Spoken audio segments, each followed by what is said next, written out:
I'm excited to welcome this week's Tiara Talk Show guests, the original Ariels of Voyage of the Little Mermaid, and I'm going to let them introduce themselves to you. Okay, I guess I'm first. Hi, I'm Stephanie Likes. I was an Ariel at VOLM back in 94, 95. Hi, I'm Sarah Ford. I was Sarah Quinton at the time. I started with the opening of the show in 91, and we opened in 92, and I did that up until 2007, end of 2007. So I think I'm still the oldest mermaid that they ever had. Hi, I'm Kristi Vannatter. I was the first one brought in after the original cast, so I was there 92 to 2001. Oh my goodness, it is me. Hi, this is Margaret Hosier. I was Margaret McDermott once in my life, but everybody knows me as Midge. Anyhoozle, I started in December of 92. I think I actually was the one who was brought in after Leanza left her contract for Miss Florida because Ronnie Rodriguez was in a panic. So he hired me from New York by mistake, and I wound up staying for a while, talking a lot of coffee and chocolate. But I had the time of my life. Yay! Hi, everybody. I'm Kim Wimmer. I was an Ariel at VOLM from, I think, I'm not entirely sure, but I think 1993 to 1995-ish. And it's so strange to think that that's like one of the only shows on Walt Disney World property that has stayed since the beginning of its opening, since 92. I think Indiana Jones, that's been running since the park opened in 89 for studios. But Voyage is like a long withstanding show for a long time, and rightfully so, because all of us little girls and older girls now who grew up with it love it. So it has that draw, and I'm just so grateful that you guys could be on the show today because I was really lucky to speak to Leanza. We got to know one another about like, I would say 5 years ago is when we got connected, and she came on my show and we just talked all about Voyage because I was really obsessed with it, still am, and she answered all of my questions, but I still have more. I thought it would be a great idea to have you guys come on the show since it would be a wonderful way to honor our friend Leanza who passed away last year. So I really wanted to hear about the stories about how you guys got to jump in to being a part of the production, and for those who were actually at the very beginning, like what that process was like just to test it and get it to run, because technically there's a lot going on. Puppetry, sound and lights, 2 humans at all in the entire cast. So can you talk a little bit about that? Cool. I guess I was the only one that was there before the show opened, and I got to experience a lot of the well, we had to wear hard hats in the theater the first time I ever went in. They brought us in. You did? Oh, yeah. It was December of 1991 when they were still constructing the theater around us. And it was really cool. It had been the Muppet stage before. So they used the track for our mermaid shell. That you remember how we'd come out on the stage, right? That used to be a monorail that would bust in during Here Comes the Muppets. That would come out on that track. So they just, kind of took what they already had and made it work for our show. They recycled those hard hats, didn't they, Q? I'm sure Disney did. Yeah. Well, we wore them. We wore them as our costumes. Oh, are you talking about that giant wig that we had with that was like 3 weeks? No, those were our shell bras. Those hard hats. Oh. Yes. Of course. Yes. The hard hat. I may still have mine somewhere. Oh, I wish. Woohoo! What? Yeah, I mean, it's in storage, but I have it. Yeah, I actually You just shared a secret. I took it. Great, like cookie cutters. I'm so sad that mine aren't here. I really am.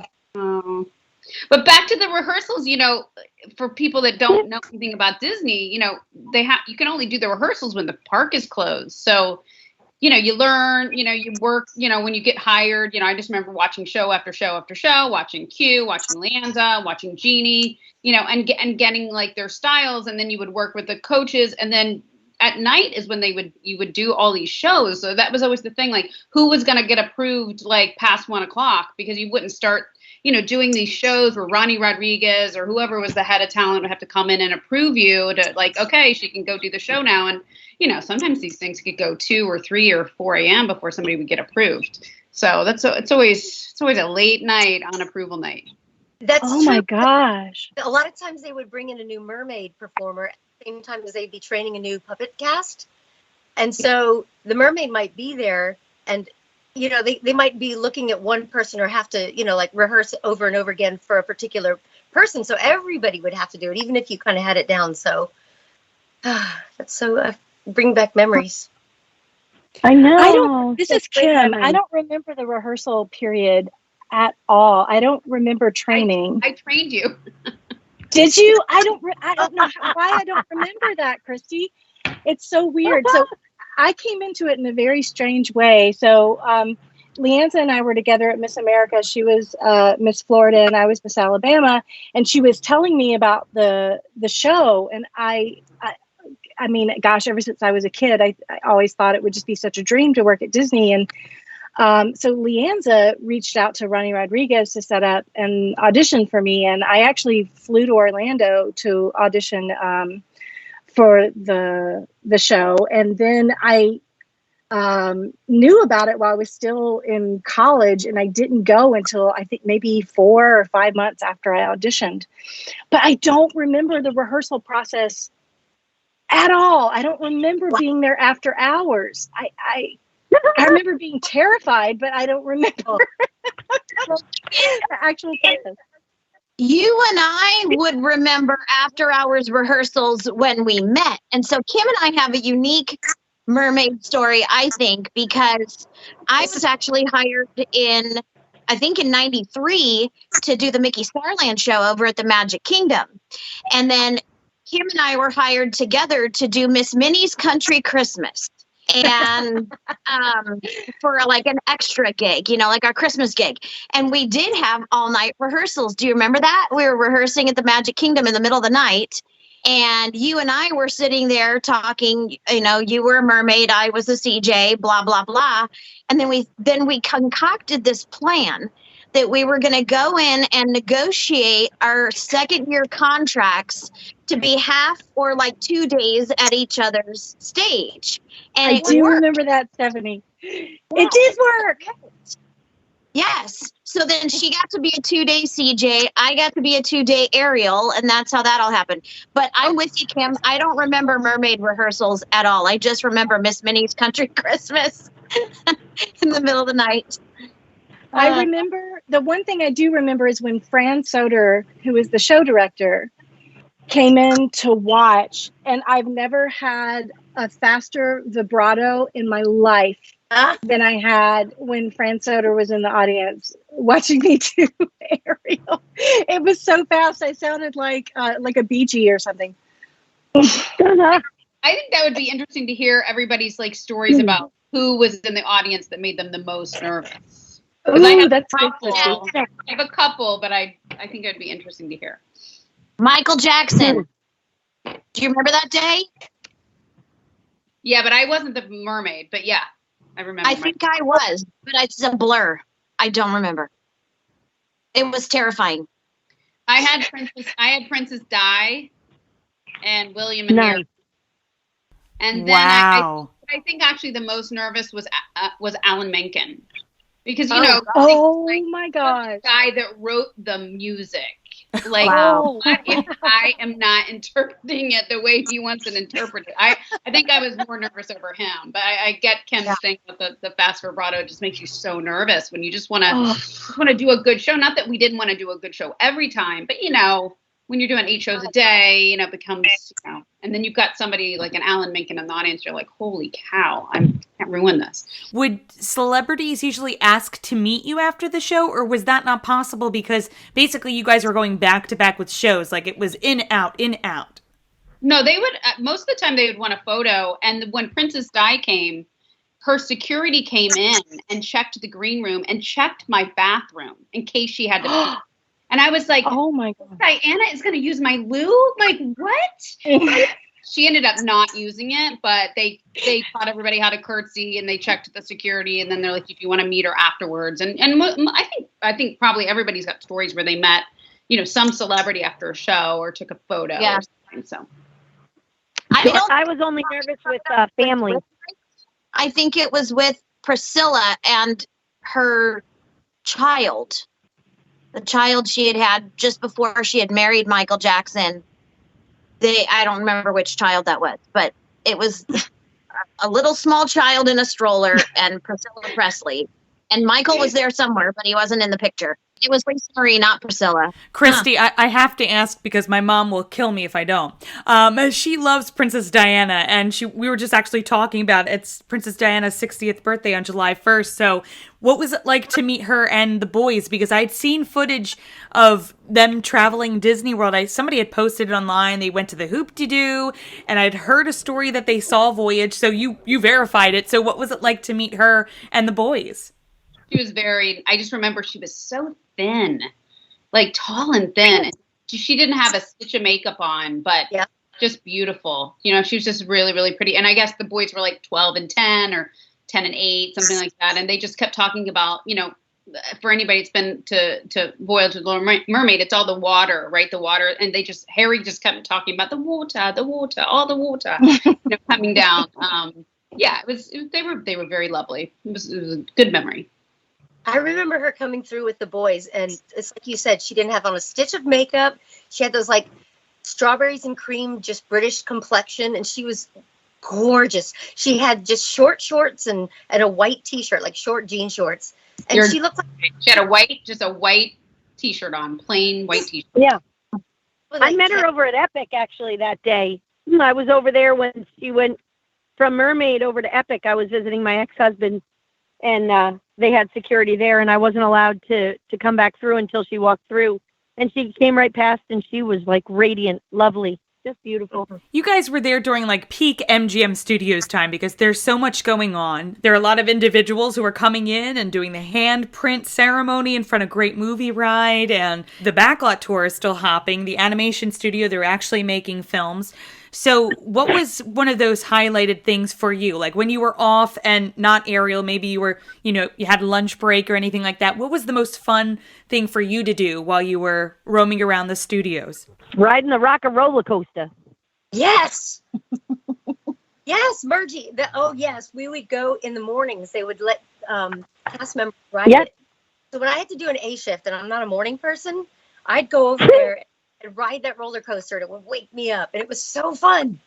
There's always a bit of an adrenaline rush that something's going to happen. You're going to get stuck on the ride and not make it to the show. We would go ride the Tower of Terror on our breaks. So we were pre-ride. I didn't like that one.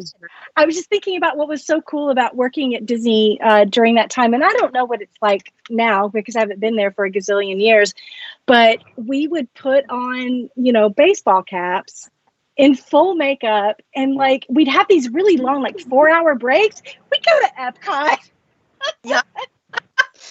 Just hang out, go to attractions, like do all kinds of things. And several of us worked at, Stephanie, Sarah, Kristi, and I all worked in Japan as well. And they didn't let you go onto the property at all.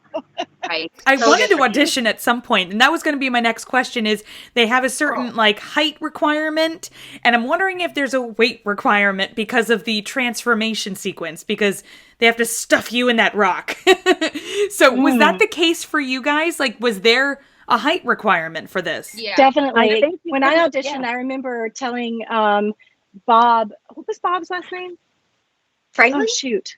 Yeah, Bob Franklin, Dora's husband. Dora. And Dora. Oh, Kim, the way you moved the tail. Oh, yes, she was amazing. She was one of the stage managers, Tammy. But I remember being in the audition with Bob and Ronnie and saying that I was 5'3", 5'3" 3/4. And they were like, no, you're 5'3". And I said, oh, yes, I am 5'3". Really? Yeah, it's 5'3". Yes. Yeah, 5'3" was supposed to be the top. Oh, yes. I knew there was a weight requirement for Tink because of the sandbags or whatever, but I never heard of that by the time we got there. And I'm 5'2", and thought I was fine. And then I sat down on the rock, and the tail came out from just underneath my shells. I had no torso. So I was one of the mermaids that had to sit on phone books, yellow pages under my butt. That's hilarious. I was always wondering because I thought the transformation scene, I'm wondering if they're using the same type of system or the same rock. I'm not sure. But we all know that through the years, there were a couple of changes that were made to the show. The shell disappeared. Also, the tail became something that was worn instead of being puppeteered.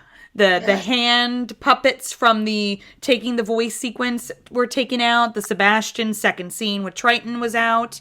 Can you guys talk about the original tail and the shell itself? Like, how did everything operate for you guys with the original prop? Well, the left pedal made it go up and down, and the right pedal made it go right to left. Is that right? The left pedal? I can't remember which. Well, anyway, one went up and down and one went side to side. You were sitting on a very uncomfortable bicycle seat, basically, is what it was. And then the tail had to then get wrapped around your waist. I still have nightmares about that thing. Oh, we have to talk about the nightmares because I think all of us have had nightmares. Yeah. Yes. I have the same for sure. dream at least once a month, and I have not been there in 20 years. So let me describe it, and you guys tell me if this is what you have. Sebastian is talking. Under the Sea is done. So when Sebastian starts talking, you're about it's about ready to go. Your rock's about ready to go out. The dream is I'm in the dressing room. I don't have a wig on. I don't even have my hair tied up in the pins and the thing. I do have my makeup on, but I don't have any clothes on, no wig cap, nothing. And I know I have about 20 seconds to get into the rock. That's my recurring dream. Literally once a month, and I've not been there in 20 years. Yes. Oh. Yeah, well, that was scary. I've had dreams that I've gone down to visit and so excited to get to see the show, and they say, "Midge, our mermaid just got sick. Will you jump in?" And it's all different, and I'm like, "Ah!" No! And the other scary one is that I forgot my shell bra. Speaking of nightmares, can you talk a little bit about some of the mishaps on stage? Because I do some theater on the side, and that's when you kind of have to be on your game when something happens that doesn't usually happen during the shows. Oh, there's so many of them. I remember one time I did a show with the shell bra wrapped around my chin. What? The strap broke. The strap in the back broke, the clasps. But my elastic was tied around underneath the wig on my back, and the thing went boink in the middle of part of your world, and the shell bra wound up like a double chin around my flipping neck. It was pretty hysterical. Oh my goodness. So I think there were a number of times Ursula for me. Ursula breaking, like Ursula going down, like, and just like, and then they have to bring the whole show down, and you hear kids going, "I don't understand. Why is the curtain closing?" Like, they'd have to call the whole show or pull the show down when Ursula went back. I can remember the that. worst thing for me was during the transformation when the platform that we were standing on was rising up. So Ariel's rising into the air with the tail attached, and then it would go to pull the tail, but the tail would get caught in the rocks, and so the tail's just lying there like a dead fish on the rock, and children are crying, "Mommy, what happened?" And then they're like, "Thank you for coming to the little," and then they go down, and you're just standing there like, "Well, we did our best." I remember that too. I remember tail mishaps. I also remember there were times when I had no idea which Prince Eric I was about to kiss until I was actually on stage, and I was like, "Oh, it's you. Excellent." Or, "Oh, I've never met you before." Yeah. Here we go. So they would really have you guys kiss on stage because it looks like they don't even do that anymore. They pretend to do it. That's lame. Nope, we kissed them. Yep. We kissed a lot of frogs. Yeah, indeed. Yeah, but girls, seriously though, how many girls can say that they kissed a Backstreet Boy? I mean, how cool are we? That's what's pretty cool about the original Mermaids at MGM, right there, Tammy. How many girls got to see Backstreet Boy? Which one? Which one? Yeah, Kevin Richardson. Yeah. Kevin Richardson. Yeah. Yep. That's amazing. Those poor Prince Erics, they don't even get to say their own line. I always thought that was pretty brilliant. Thank you to all the Prince Erics who would use mouthwash before coming on stage. Mhm. Instead of like smelling like shrimp or, garlic or something crazy. Yeah. Now, So we have to thank you- talk about when the puppeteers would try to make us laugh. Mhm. So they would Always. sit off stage in the alcove and whisper things at us. Sometimes not even whisper, and you knew that people in the audience could hear them. And then they would be inside Ursula and underneath her arm, shooting like a water gun out from underneath Ursula's arm into our face. Or spitballs. Oh my Yep. gosh, such hijinks on that stage. It was really a classic time. We were very, very blessed. I like how they have the original intro with the original voice saying the intro, and then right as it's about to say Disney's MGM Studios, it goes Disney's Hollywood Studios, and you could tell it's like a different guy. Oh no! No, it'll never be the Hollywood Studios to me. Same here. It'll always be MGM. But you think Disney has the budget to just redo the whole voiceover, Like, why? I'm like, yeah, that's strange. One of you should do Remember it. we all used to kiss the wigs when our name tags on the wigs. If it was a good wig, we'd give extra lipstick kisses to the girls in the wig room to thank them. Yes. Aw. If you remember. Yeah, those Sure. wigs were Little things. amazing. Those were like beautiful, So many but little things to remember. Some were better than others, let me tell you. Well, the Cobra ones, when they first started that jam, forget it. When they started adding the just a little bit of flair of the curl and the Curls. deeper red and just the nice little flare up front, it was worth having to wait for that because the other ones were like, Carol. Carol did my wig. Like, I'm like, who's doing wigs tomorrow? Oh, my wig's gonna be awesome. You had your favorite people that were in the wig room that just really just had like great attention to detail. Can I tell you how much I wish I had one of those wigs? No. me too. Wouldn't that be amazing? Kristi has shells. She probably has one of the wigs, too. I have a couple of. Remember the hoodie jackets that we had with the Ariel patch on it? Yes. I still have Guilty. mine. And guess what? My zipper broke this week. Karma. I was always confused why That's they very didn't sell cute. more stuff for the show. Like, you would have thought that they would have had more plushes or a shirt for the show. I know they somehow later down the line came out with a pin, like in the early 2000s, but there really wasn't any merch. Well, we didn't have an exit into the gift shop. My son is 19 years old, and when he was like 2, I want to say it was in like a Salvation Army or some secondhand store. It was a mermaid, play cell phone, but when I opened it up, it's a photograph of Leanza. Oh my goodness. So How I've beautiful. got that somewhere. I've got it. So I'll have to take a picture of it and send you guys. But it's. I opened it up and I was like, wait, that's the Voyage of the Little Mermaid show. And as I looked closer, it was definitely Leanza. So. Oh. And we were just talking about Leanza, and I just wanted to mention her again because she was the first Ariel in the show, and we're very sad of her passing. So can you tell me your favorite Leanza story or encounter? I don't know if mine. I don't know if anybody wants to hear mine. Where she was there, but I'll just never forget sitting with you. It was you, Kristi, and I think were Michelle and Jeannie with us? I know you were there. And we were watching the countdown, where they were, saying, like, okay, and the third runner-up and the second runner-up, and thinking, like, she's still there, and getting this chill in your shoulders, and, like, she's still on the stage. And then the two of them, and then Leanza was the winner. And I think for a bit, nobody went up to her to, give her the flowers and whatever. So she's sort of standing there like, what's going on? What do I do? And so finally people came rushing at her with the crown and all that. But yeah, I think actually that's my favorite memory because what a moment.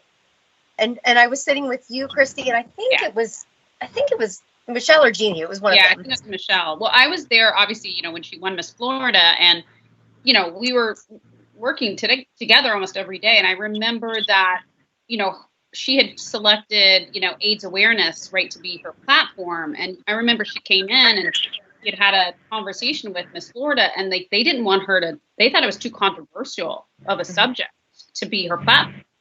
And she's like, Kristi, but this is what I do. This is what I believe in. I said, you should just tell them to go to hell. This is what you're doing. Right. Like, just like, let it, and she also had that kind of personality, and she was like, yep, I'm just doing it. Like, this is going to be they can hate me or love me, but this is my platform, but she struggled with that because she wanted to just pick something that was like, easy. She wanted to really, and she did a lot for AIDS awareness not only when she was Miss America, but till she died. She was constantly doing things for that cause. And I think that, that really showed that she was always going to be bold in her choices, even at a very early age. And I think that's what people remember about her. I remember she before Miss Florida, she was working with Hope and Help in Orlando, which is a AIDS resource center. And she got me volunteering there. So she was just a down to earth person. She was just so down to earth. And there's something about her where it just seemed like everyone just kind of admired her, and yet she never let it go to her head, and you could tell it was genuine. Just there was sort of an air about her. I guess preparing for the pageant probably had something to do with it, because we were all kind of excited for, and wow, I've never been in the midst of somebody who was doing a Miss America pageant. That's kind of exciting. And yet she just wanted to fit in. She didn't want to stand out and be the sparkling princess. She just wanted to be everybody's friend. That's what I remember about her. It started out a day where Jerry Smith and I wound up at the Florida Mall, and we went into Target, of course, and I was wearing a flannel because I'm from New York and I had a lot of them. And I found this rainbow sombrero, and to make Jerry laugh, I was walking around Target going like da da da da da da da da, and he's like, would you stop? And we were laughing, having a grand old time. Before I knew it, we left Target, we checked out and everything, and I went to go get in the car, and I hit my head getting in Jerry's car. And he's like, I can't believe you bought that stupid hat. And I was like, oh my God, Jerry, I didn't pay for this hat. What am I going to do? I have to go back in. He was like, don't go back in. You'll get arrested. So then I had to stop, and I had to put money at church because I felt so guilty that I'd stole a sombrero. But when I got to Disney, Leanza was there, and I got to meet Leanza in this ridiculous rainbow sombrero, right? So she's like, oh, hi, nice to meet you. You're Midge. And I was like, geez, I'm meeting Leanza Cornett in a freaking rainbow sombrero with a flannel. So I was cracking up, and I was like, not something, you would normally see from one of your pageant friends. And she said, well, we'll have to make you a crown. So she started laughing. Everybody was going to the Parliament House that evening for some drag show. And I, of course, was invited. And I was like, guys, can't go anywhere with this sombrero. And Leanza was like, you're coming and you're bringing the hat. So we went to the Parliament House, and Leanza and I were wearing this rainbow sombrero. And these girls were coming up going, hey, baby, like, because we're wearing the rainbow flag, for crying out loud.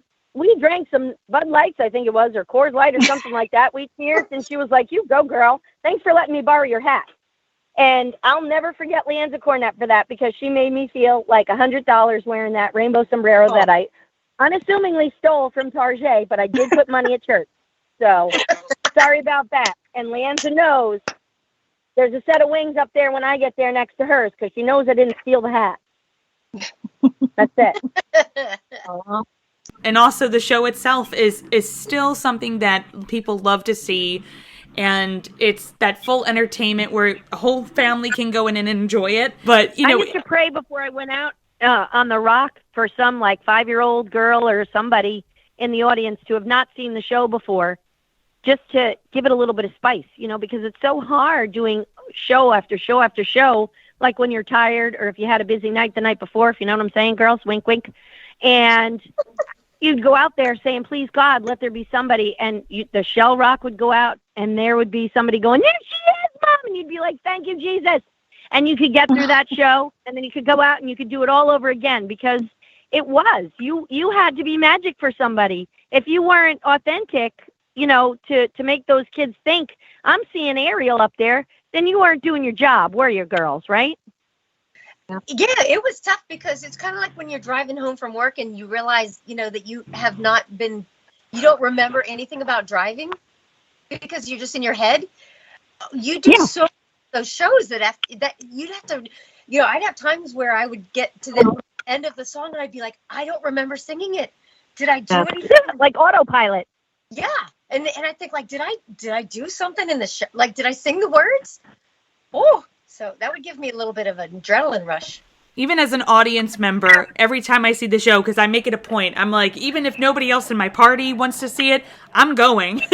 I'm going to go see it. I have not heard as much shrieking at the Ursula part as I did my last trip. I was like, whoa, where is this coming from? But it's so much fun because that moment when Ariel arrives, because it's like that moment you're just waiting because you have the whole Under the Sea segment and you get this whole overture for Ariel coming out and it's just so magical because I remember the moment and I have it on camera when I first saw it and I remember that moment too because I'm like, oh, it's Ariel because she was my favorite. So it was always my dream to do that show. Like I know you guys could probably do it if we put the backing track out for you guys. I'm sure all of you could do it for us, right? Yeah.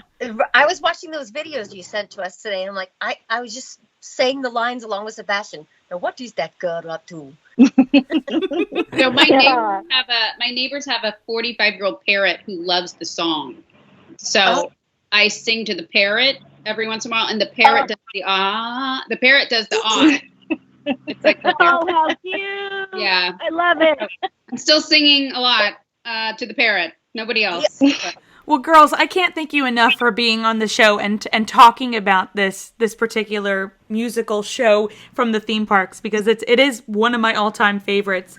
And I'm glad that it's not officially gone away yet. There were rumors, and that was actually, I was just telling everybody before my call, that was the last conversation I had with Leanza, there was a rumor that they were going to close it, and then COVID hit. So I'm hoping that they'll be able to bring it back because there's that legacy that comes with it. And it just is needed in the parks. Like Ariel is such a big part of a lot of us females and us girls who just love that strong, independent woman, and who's a mermaid. Also, so it's also so important. Like with true. Girls that have red hair, that like Ariel was a character that could make a redheaded little girl feel beautiful. Thank you guys so much for being a part of this. And my final question to each of you is if you could describe your experience using one word, just being in Voyage of the Little Mermaid, what word would that be? Blessed. I would say magical. Family. Friendship. Yeah. Sisterhood.